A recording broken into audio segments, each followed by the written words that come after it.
Our next case is Stegall versus Resource Tech Corporation.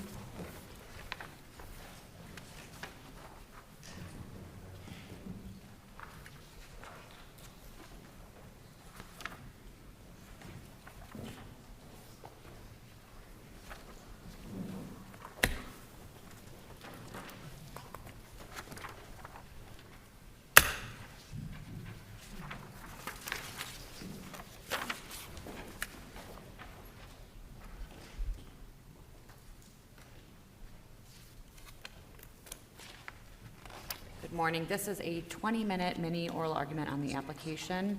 I have Ms. Gordon going for 20 minutes. You may reserve time for rebuttal. And then I have, for appellees, I have split time, 10 minutes each. Is that correct? Okay, wonderful. Ms. Gordon, you may proceed when you are ready.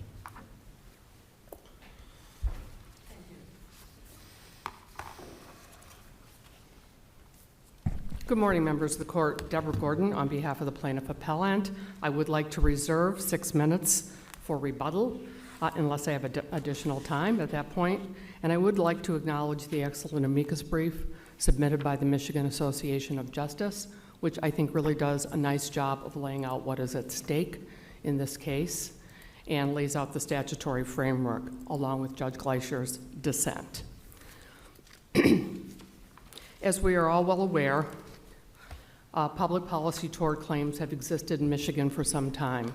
They fill a major gap and are extremely important to the judicial process in the state of Michigan. Whistleblowers was enacted some years ago, and it absolutely protects all employees who make external complaints to governmental bodies. So if I'm an employee and I go to an outside public agency and I complain about a violation of my rights, I'm completely protected. But what if I stay in-house? What if I want to work with my employer on this? What if I simply want to report that I am being requested to violate the law or somebody in the company is violating the law? My alternative is the public policy tort. Without it, employee rights are thrown under the bus, and employers are free to retaliate at will. If I cannot be protected for asking my employer to follow the law, there's something extremely wrong with the situation we find ourselves in. Now, the basis of a public policy claim. Some grounds for discharging an employee are so contrary to public policy as to be actionable. You all are familiar with that. Suchadowski made this clear and said that these rights are often found in legislative enactments. I would agree, but they're also found in common law, and those of us that are employment lawyers find them in both places. Of all the legislative enactments, members of the Supreme Court, I've got to say MIOSHA must be the one that is the most sweeping and has the biggest impact on virtually every employee in the state of Michigan. The civil rights laws apply under certain circumstances if you're in a protected category, but safety and health in the workplace applies to everyone. But today, I stand in front of you because there appears to be a question as to whether or not there is protection under the public policy tort of the state of Michigan for any employee who is covered by MIOSHA and is in a workplace and makes an internal complaint. There must be no question. A ruling that a workplace safety statute like MIOSHA preempts in some way a public policy cause of action would functionally end retaliation claims for countless Michigan workers. That is what is at stake here. I want to talk a little bit about a couple of things in the MIOSHA statute. I want to say this about it right at the onset of my argument. This is from MIOSHA. Nothing in this act shall be construed to supersede or in any manner affect any workers' compensation law or to enlarge or diminish or affect in any other manner the common law or statutory rights, duties, or liabilities of employees and employers under any law with respect to injuries, diseases, health, or safety of employees. So, no to the defendant and to the Michigan Court of Appeals. This is not a cumulative statute, and this is not an exclusive statute by any means. This statute is enforceable under the public policy theory. The court must analyze each of these statutes independently. Going through all this case law back to 1971, you can see that the courts keep grappling over and over again with what is in front of them specifically on any given day. And the fact patterns are very varied and wide-ranging. But this court must analyze this statute individually. That is this court's obligation. And when you analyze the statute, you will find that MIOSHA is not the exclusive remedy for employees who have been terminated for making an internal complaint of a safety violation. Yes, MIOSHA clearly prohibits retaliation, and that's great, that's wonderful. But as I'm going to get to Pompeii in a moment, without more, here a remedy. Plaintiff would clearly have a public policy claim with no remedy. I want to hearken you to Svenko, old cases, and Bill versus Butterball, where there the court found remedies for workers' comp retaliation in the public policy world. This is before the Workers' Comp Act was amended. So under Svenko, an employee was retaliated against for filing workers' comp. This court found that's a public policy tort violation. Well, fortunately, our legislature did amend the workers' comp statute. I believe it was in 1983. And now they've added to the workers' comp statute language that says it is illegal. You are prohibited from retaliating against an employee for filing a workers' comp case. What is the remedy in our other very broad statute in the state of Michigan? What is the remedy? A civil action. That's where the statute sends you. Counsel, if we were to agree with your premise that a claim should survive here, would we have to overrule Dudowitz, or would it just be a narrowing? What would you say we need to do with that? I think my case in particular wins under Dudowitz anyway, because there is a legislative enactment. But honestly, Judge Welch, Dudowitz just needs to be overturned. Dudowitz came 10 years after Suchedowski. And in those, and you can see from Dudowitz that the facts in Dudowitz are a little bit odd. It involves an employee whose, his employer doesn't want him to file a report. And it yields an absurd result, that MIOSHA preempts the public policy claim, yet MIOSHA there's no remedy. There's no remedy, and it distorted Pompeii. I think we have to go back to Pompeii to see the absurdity of Dudowitz. Judge Gleicher does recommend that Dudowitz be simply abrogated, as does the Michigan Association of Justice.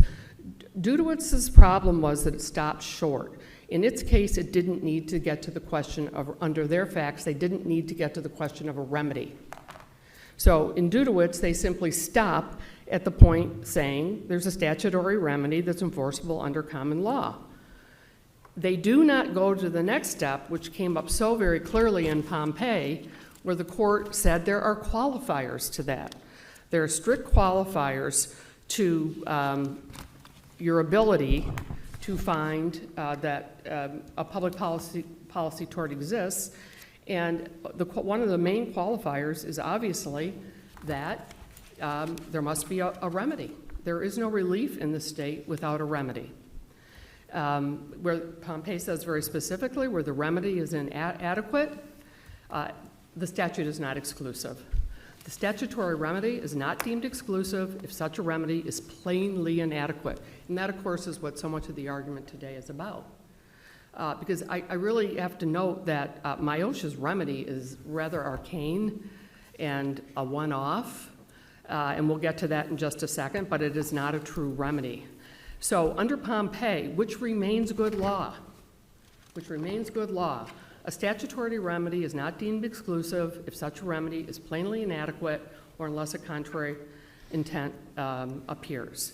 Pompeii was cited by Justice Moody in the Lamphere case in 2009, approvingly. Pompeii was cited in McNeil versus Charlevoix by this court, approvingly. Pompeii was cited in Fisher versus Foote Hospital in 2005, approvingly. Citing Pompey, Fisher says, the longstanding exception to exclusivity and accessing is the adequacy of the remedy provided by statute.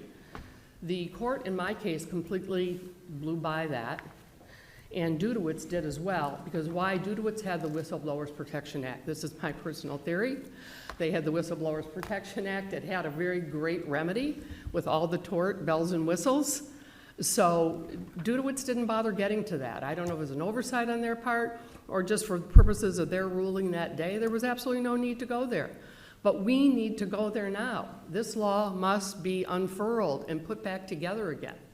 And you cannot walk away from Pompey and its absolute decision stated very clearly that you must have a remedy.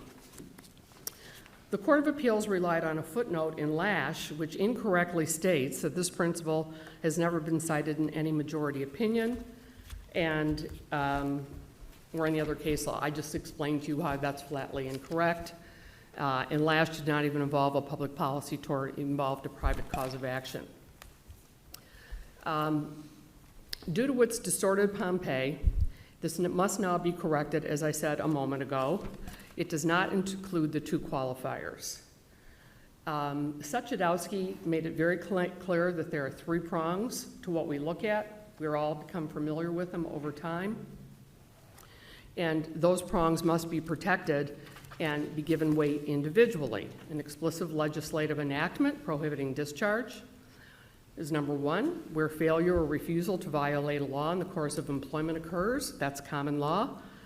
Citing to Trombetta, where falsified pollution reports were at issue, and where the reason for the discharge was the employee's exercise of a right confirmed by a well-established enactment. That was against Venco and workers' comp. Let me move on now to the remedy here. Here's the remedy under OSHA in short. An employee may file a complaint with the director of the Department of Labor. The department shall cause an investigation as it considers appropriate. If it considers appropriate, I suppose that could mean. The director shall notify the complainant of the determination. My client did file a complaint with this agency and heard absolutely nothing.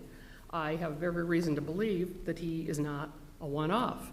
I have every reason to believe that MIOSHA does not direct itself with any urgency to retaliation claims. MIOSHA has much bigger fish to fry with regard to their overarching requirement of ensuring safe workplaces.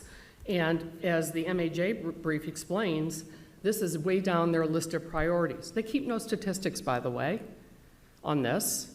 And I will tell you that nothing in defendants' papers point to a single employee who has received actual relief under this particular language in the statute. There's no record of anybody actually going to the Department of Labor at the state of Michigan and coming out with a remedy that is actually provides remedial relief, reinstatement, back pay, or what else. So what do we have to, where do we go from there? We go to the point that the remedy is inadequate, and as such, it is not exclusive. With that,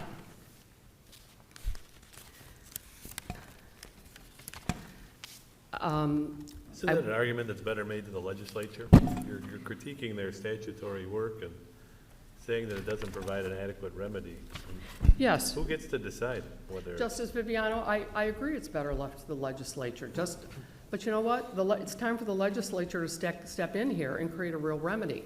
So until the legislature actually creates a remedy, under Pompey there is no remedy, and it is up to this court to ensure. I mean, they've addressed this topic and they've provided a process, and you're not happy with the process, right? It's not that I'm not happy with it. It's that under this court's analysis, it's not a remedy. It's not my personal opinion.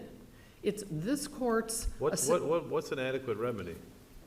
An adequate remedy is something that would forestall the employer for taking this kind of action again against that employee or another employee. So injunctive relief would be adequate? I'm sorry?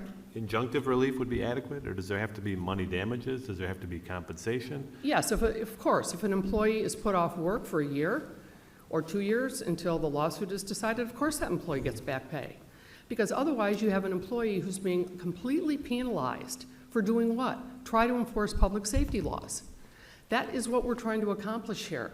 We don't want to punish people for speaking up. They then get fired.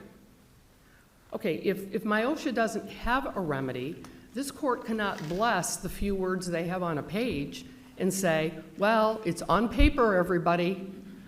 It's what the Department of Labor wants to do. Couldn't that be considered a legislative choice? I'm sorry? Couldn't that be considered a legislative choice, that the legislature has, as you said, blanketed everybody with MIOSHA protections, realizing that that could give rise to all kinds of legal claims if they set forth a robust retaliation claim like they have under the Whistleblowers Protection Act, and so they decided to proceed in the fashion that they proceeded in? Well, then I think that takes us back to a common law remedy. I don't think there's anything in the case law that says you are prescribed solely to this particular remedy. In fact, Judge Gleicher makes that argument with regard to the Whistleblowers Act. But if the legislature weighs in not only to health and safety regulations, but also to what happens, what's supposed to happen to employers for retaliating when people violate the very statute that they've put in place, haven't they weighed in on an area that previously was covered by the common law? At what point does the common law No. give way to the statutory law? Well, the statute very specifically has a prohibition. There's no question about that. And if it stopped there, if this, obviously, if MIOSHA just stopped with, all of you employers are prohibited from retaliating against, like the work comp does, you'd be fine with us just going right into court. But instead, what happens here is they put together a remedy that's not a remedy. I don't think they even call it a remedy, nor, Judge Viviano, do they say it subsumes the common law. And I really urge you to take that into account. Because if you look at Pompeii, without a complete remedy, if it's not an adequate remedy, this is what Pompeii says, your court, if it's not an adequate remedy, you have a public policy tort. Hence, there is no adequate remedy. There's just no way you can read that statute as having an adequate remedy. Workers' comp, go back to workers' comp and Svenco, there was no remedy. Somebody got retaliated against for filing a workers' comp case. Okay, this court said you have a public policy tort. Why did you say that? Perhaps because there was no remedy under the workers' comp law. That's why you would have said it. Okay, so here I'm telling you that you have to analyze the statute. That is your job as a court, is to analyze these statutes individually. There's no sweeping Dudowitz, overlay on these statutes. It's a statute by statute basis. You can see that in all this case law. Courts are looking at the statutes. And when you look at this statute, what you would have to say is, okay, this is written on a piece of paper. The Department of Labor doesn't say it's exclusive. They don't say that. They don't say that it subsumes common law. But these few lines on a piece of paper that are no real remedy, sorry, workers in the state of Michigan, I'm really sorry, Cleveland Stegall, you raised a significant question, but you don't have a whistleblower's claim, you don't have a statutory violation here with a remedy, and you don't have a public policy tort. That cannot be the state of the law in the state of Michigan. As I said, I mean, the tens of thousands of workers that are implicated by what you're saying, then we would just say. These are all great arguments for the legislature. I disagree. I understand your abrogation argument, and I appreciate you pointing out what our job is. I think I think we're well aware that what our role is here, but how do you get around Pompeii, though, where they say very specifically the analysis of this court is to look at whether or not it is an adequate remedy? They say that. Arguably in Lash, the court moved away from that. I'm sorry? So arguably in Lash, the court moved away from that statement in Pompeii, and so we have to reconcile. Yeah, I don't think Lash Our really precedents. moved away from that, and that wasn't even a public policy tort claim. We do discuss Lash in our brief. I mean, I hear exactly what you're saying, and I do hope the legislature steps in at some point. And at that point, public policy torts will turn into something like, hopefully, Whistleblower Protection Act torts, where there's a clear-cut statute, and we all go directly to our county circuit courts. And we file, and we get all of our remedies. But until that happens, my OSHA victims, I'll call them, are stuck with nothing. And that is not what I don't think the legislature intended. I think they just copied OSHA. You have less than a minute left if you want to reserve time. Thank you. Yes. Thank you, Justice Viviano.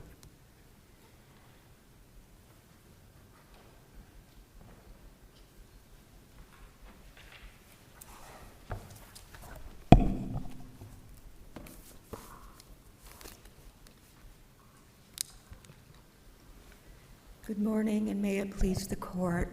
Cynthia Filipovich, appearing on behalf of the defendant appellee, FCA US LLC. I'm splitting my time equally this morning with co-counsel, or strike that, with counsel for Bright Wing, Mr. Werner. Chief Justice Marshall's pronouncement to the bench that the duty of the judiciary is to assert what the law is, not what the law ought to be, controls this case.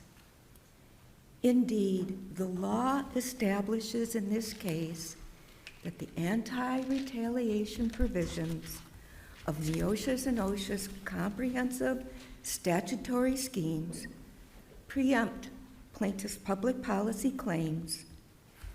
And as a judicial body, the court is precluded from legislating a remedy not set forth in the statutory provisions, regardless of the court's view as to the adequacy of the remedy. And support for this can be found in much of the court's jurisprudence, but particularly in the two cases that have been accused of being at odds with one another, Sokoldalski and Dudowitz. These two cases, I have, when read correctly, live in harmony.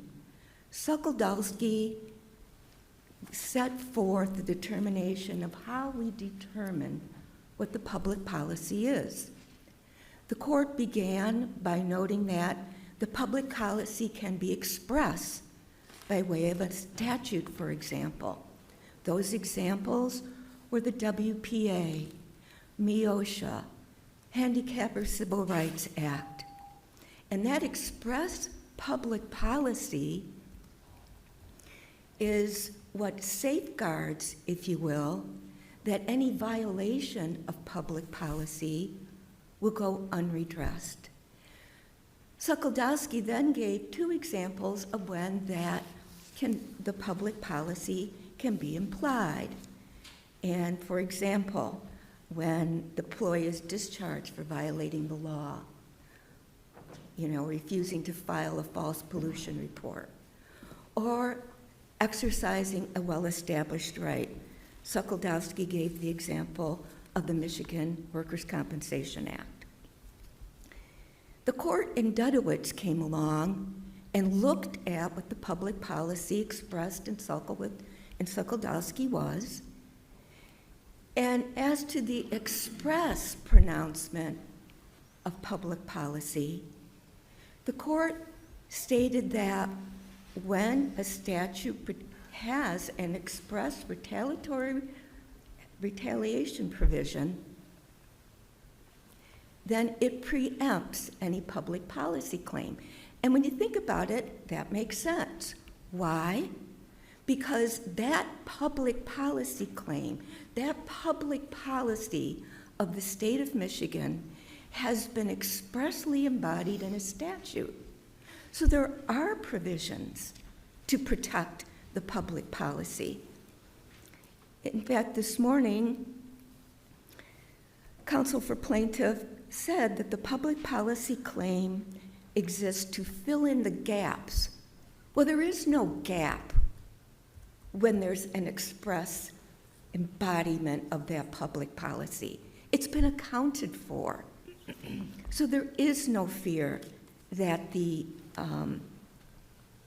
public policy violation will go unredressed. Counsel also admitted that MEOSHA, like OSHA, is a sweeping provision. We can't assume that when enacting this sweeping provision, that the Michigan legislature said, okay, these are the remedies, and yet they forgot to include a remedy such as a private cause of action. Notably, council makes a point of saying that the statutes must be looked at individually. This is because I would imagine that Stegall expressly mentioned MIOSHA, the WPA, the Michigan Civil Rights Act, when talking about those express pronouncements. So for us to single out and say, well, the WPA preempts a public policy claim, but MIOSHA doesn't, there's no basis for that.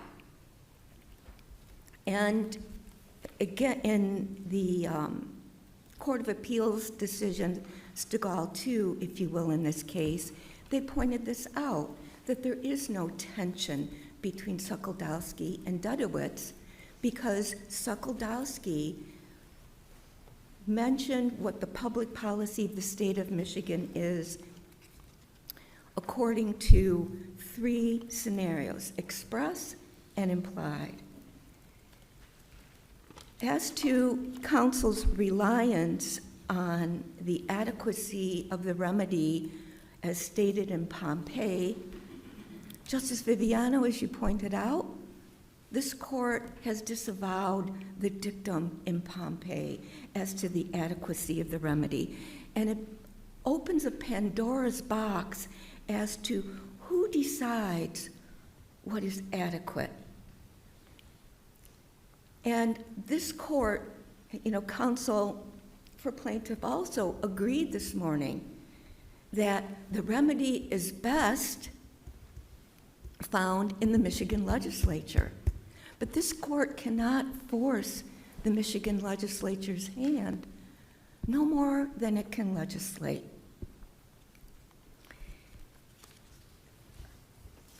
Further support for this conclusion is found in this court's decision in City of South Haven versus Van Buren Commissioners. In that case, the commissioners misappropriated millage funds such that the city was not allocated what it was allowed. The city sued seeking restitution for the misallocated funds. This court held that, yes, the commissioners did violate the statute MCL 224.20b. However, it denied the city's remedy of choice, restitution.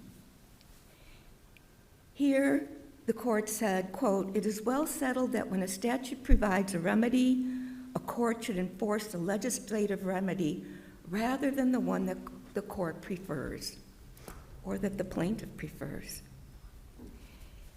Such is the case here, just as the court in City of South Haven said it's the Michigan Attorney General's job to enforce the statute. In this case, it's the Department of Labor's. And this morning, was often brought up that MIOSHA lacks a remedy. MIOSHA does not lack a remedy. MIOSHA has a remedy that, when enforced, leads to very significant remedies for an employee. Counsel this morning said there were no instances of when the remedy was provided to the employee by the Department of Labor. But I draw the court's attention to the Michigan Chamber of Commerce's brief, amicus brief on page 9, where the Michigan Chamber of Commerce delineates a series of instances where, in fact, a plaintiff employee has been provided significant relief by the Department of Labor. For example, the Michigan Chamber of Commerce states, in the case called Goodloe versus Ford Motor Company, the board awarded attorney fees to an employee who it found had been terminated for refusing to perform dangerous work. In Spurlock versus American International Airways, the board awarded attorney fees along with reinstatement and back pay for violation of MIOSHA. In Gruenwald versus CMEX, the board awarded attorney fees along with, we'll strike that, the board went so far as to order an employer to pay medical expenses and 401k contributions to an employee who was found terminated for refusing to complete his assignment of dangerous work in violation of MIOSHA. In short, Your Honor, we're left today with a very comprehensive statutory scheme in MIOSHA and OSHA, where the legislature has spoken as to a plaintiff's remedy, which is to go to the Department of Labor, and I've just listed several examples where the Department of Labor has acted. There's nothing in the record to say that the department, as it's been accused of this morning, doesn't act on behalf of employees. These cases show that the Department of Labor does, that the plaintiffs are provided a remedy, and if that remedy is to be different, it is the job of the Michigan legislatures, not this court. We ask that you affirm the Court of Appeals. Unless the court has any questions, I'll turn my time over to Mr. Warner. Thank you.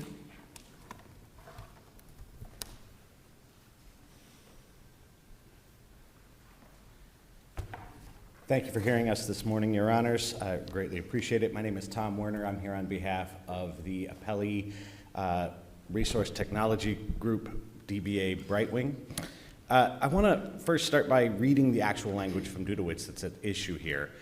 It says, quote, "A public policy claim is sustainable only where there also is not an applicable statutory prohibition against discharge and retaliation for the conduct at issue." It's pretty clear, it's pretty plain, it's pretty broad, and it does work in this case to limit the plaintiff's case. Counsel for Mr. Stegall asked for some kind of rule that would provide a statute-by-statute review. That's exactly what Dudowitz does. It tells you to look at the statute, see if that statute has a remedy in it, which MIOSHA does and OSHA does, and therefore this already has that statute-by-statute review provision that she's asking for. This Dudowitz case was decided in 1991. It's 33 years later. It's still good law. Unlike Pompeii, it has never had that instance like in Lash, where its language in this regard has been called into question. As the Michigan Chamber of Commerce pointed out in its amici brief, that's 33 years wherein Michigan employers have relied on that language to form their conduct, and entire industries have been built in that time. This court should be very careful in disturbing that well-settled provision, as this court knows. So let's talk a little bit about the Pompeii language. As Justice Viviano pointed out, counsel asked how to get around that, and as Justice Viviano pointed out, there's Lash. Simply put, after Lash, there is no adequacy element to the preemption analysis under Michigan law. All that's left then is Dudowitz, which again says where the legislature has prohibited retaliatory discharge, which it has in OSHA and MIOSHA, any private right of action under public policy is preempted. Even if this court is inclined to readopt that rejected adequacy element for preemption analysis, which I think it should not, the remedies provided by OSHA and MIOSHA are actually adequate. Counsel likened MIOSHA to the Workers' Compensation Act. There's a difference here. The Workers' Compensation Act does not on its face provide the remedy that MIOSHA provides. Mr. Stegall argues that these remedies are inadequate solely because after he submitted his claim to MIOSHA, MIOSHA didn't do anything with it. That's MIOSHA's prerogative. That's what MIOSHA does. He essentially argues that because a public body can decide that his claims aren't worthy of further pursuit, the remedy's inadequate. That can't be the gravamon for an adequacy analysis. It happens all the time that plaintiffs submit cases to court, they sue, and then their cases get dismissed by the judge. That wouldn't be deemed an inadequate remedy. It's the same principle. A government body looks at the facts, looks at the claim, and says, no, you don't have a claim here. That's an adequate remedy. So here's what Mr. Stegall is really saying. He's saying that just because I didn't get the result I wanted, the remedy's inadequate. In Lash, this court held that a court cannot simply invent a new remedy because other available remedies are less economically advantageous to the plaintiff. The same principle applies here. Just because Mr. Stegall didn't get what he wanted from MIOSHA doesn't make that remedy generally inadequate.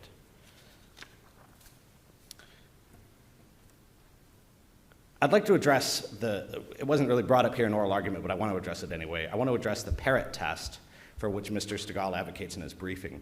That test prominently features a causation element as follows. The plaintiff must prove, quote, the plaintiff's dismissal was motivated by conduct related to the public policy. There's a clear corollary here to the analysis of Whistleblower Protection Act cases. Under West versus General Motors, 469 Mich 177 in 2003, this court held that a temporal relationship is not enough to establish a motive, which means you can't just say, I acted this way, thereafter I was terminated, therefore the termination was motivated by whatever I did before. I think if this court chooses to adopt this proposed Parrott test, the court should also adopt this same rule regarding proof of motive that's stated in West. It makes no sense to have another statute or another test, another legislative test, with a motive element in the same realm of employment law and say that motive test is different. That motive test should still be applied. And, you know, as this court has already held in this case with regards to his Whistleblower Protection Act claims, Mr. Stegall can't prove motive beyond reference to a mere temporal relationship between his actions and the termination. Finally, I want to address something specific to Brightwing here. Even if this court chooses to say that a public policy claim can be had, that public policy claim can't be made against Brightwing. Mr. Stegall, a quick reminder about who the parties are here. Mr. Stegall was not directly employed by FCA. He was placed there by Brightwing, which is a staffing agency. As a staffing agency, Brightwing doesn't have any control over anything that FCA does. It can't go in and do air quality tests, for example. It can't go in and say, hey, let's remediate this whatever asbestos might be there, what other safety issues might be there. So it's unsurprising in that regard that Mr. Stegall chose to go only to his managers within Chrysler to talk about these asbestos issues that he perceived and did not ever come to Brightwing for a remedy because Brightwing can't remedy that, you know. So what he did was he went to his managers, all FCA employees, and said, you know, there's asbestos here. I would like personal protective equipment, PPE, which was given to him by FCA. And then allegedly it was taken away, but, you know, Brightwing had no control over that PPE. He asked for an air quality test to be run, which, again, FCA did, and Brightwing had no control over that. He asked to see the results of that air quality test. Again, Brightwing had no control over that. So there's no indication in the record in any respect that Brightwing committed any actions or omissions that would have triggered a public policy claim, even if one exists, against it. For all these reasons, after the now over 6.5 years of appeals in this case, the case was initially filed in 2016, and it's been an appellate process for 6.5 years now, this court should uphold the most recent Court of Appeals ruling. Thank you very much, Your Honor. Any questions, I'll welcome them. Thank you. Thank you.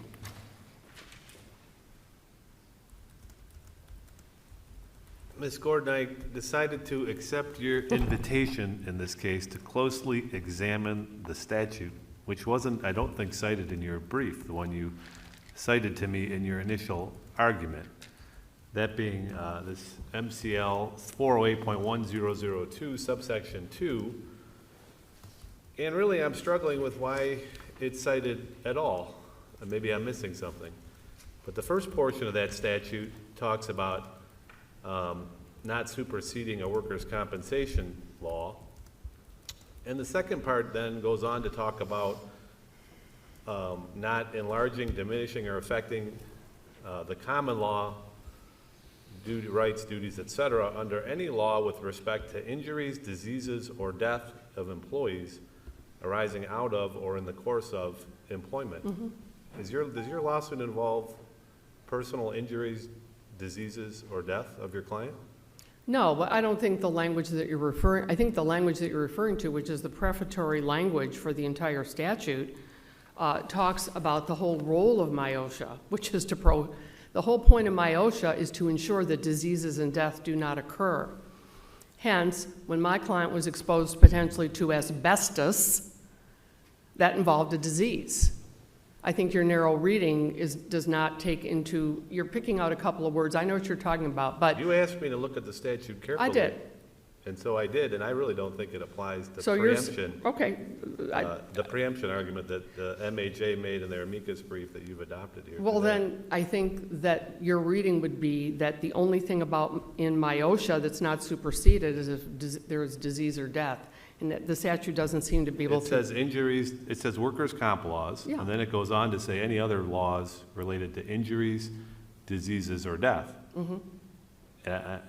I just don't think that's what we're talking Well, about today. I mean, you can Fair correct enough. me if I'm wrong, let me know. No, fair but enough. I know what you're talking about, just that MIOSHA is designed to prevent those things. I got it. Okay, I so understand. that's my theory. And you're not happy with how it's drafted following the federal law and goes about doing that, and so you're asking the court to make essentially corrections to the statute. That's the problem that I have. Okay. I wanted to make a couple of other points about the statutory language, Justice Viviano, while we're on it. With regard to this language that we continue to talk about with regard to an employee who believes he or she was discharged or otherwise discriminated against, and that they have a right to be protected. And a person shall not discharge an employee or in any manner discriminate against an employee because the employee filed a complaint or instituted or caused to be instituted a proceeding under or regulated by this act, or testified or is about to testify. Okay. Do we even know whether this act covers employees who make internal complaints? There's no case law that says that. This is not in my brief, but one of the prongs that I'm relying on in this case is a well-established right that my client refused to violate, and the well-established right was under MIOSHA that employees are not supposed to work around asbestos. I can also read the statute to say, OSHA, that this has to do with employees who file complaints with MIOSHA, with the Department of Labor. If you make a complaint to the Department of Labor, here's what's going to happen. So if that's true, and because the statute does say, and a person shall not discharge an employee because he filed a complaint, if that means with this department, my client did not do that until after he was fired by FCA. Instead, he went to his employer. That takes us right back to the common law theory, which is we have a wonderful statute here called MIOSHA that protects workers. And under the law, the common law, the state of Michigan, if there's not, a specific situation here that covers him, it still creates well-established rights that he has, and it correlates to Svenko. Was he asked to violate MIOSHA? I'm sorry? Was he asked to, I'm sorry, I had to keep, I need to lean That's all right. forward. Was he asked to violate MIOSHA? That is our theory of the case, yes. How was he asked to violate MIOSHA? He was assigned to work at the Sterling Assembly Plant on the third floor, which was called the Penthouse. He got up to the third floor with his crew. He's a tech guy. But And- I understand the facts of the case, but doesn't doesn't it obligate the employer to provide a safe work environment? Right. And then my client went downstairs and said, there's asbestos signs up there. Beware asbestos. We need masks. We need masks. My crew and I must have masks. Ultimately, it was determined there was no asbestos. Well, that's unclear. Defendant would say that. They brought in, the facts of the case are really that they brought in somebody that was not an expert, and they then opined on that. But that doesn't matter that does not matter under a public policy tort claim. All my client had to have was a good faith belief and raise the issue. And he raised the issue of masks on the 3rd floor. He was trying to enforce MIOSHA. And he said, we should not be allowed to go up there until this is given a clean bill of health. What's the theory against Brightwing, the staffing agency? Unfortunately, I have very little left against Bright Wing. Actually, I had a very strong Whistleblowers Protection Act case against Bright Wing, which the lower court dismissed. I guess they found there wasn't a causal connection, but my client was fired after he went and filed his MIOSHA complaint. Bright Wing then refused to place him anywhere else. I had a very strong case. This court did not take that issue back up. They let it sit. I think Judge Jansen had problems with causation, but that's what happened with Bright Wing. They did, in my world, fire my client after he went to MIOSHA. So that was a straightforward whistleblower's claim, Your Honor. Okay, now on the internal complaint side to the company for the masks, and there's many other facts that go along with that, my client got discharged for that, and the temporal proximity is extremely close from the time he made his concerns known and the time he suddenly, out of the blue, after he'd been lauded, out of the blue, he was decided to be selected for a layoff, for a reduction in force. So that's my claim, and I just wanted, so I wanted to point out to this court that Very, very briefly, because we're well past in your- general, internal complaints, and I didn't argue this, I admit that, may not even be covered by this particular provision of MIOSHA, but MIOSHA is still good law.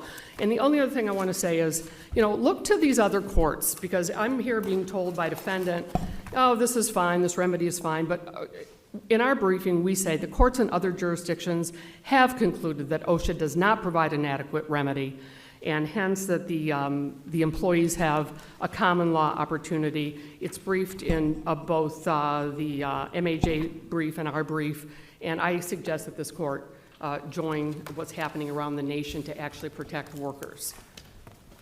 Thank you. Thank you all. Thank you so much, Thank you all. Justice Clement. The case will be submitted, and we will take a 5-minute recess. We'll be back shortly.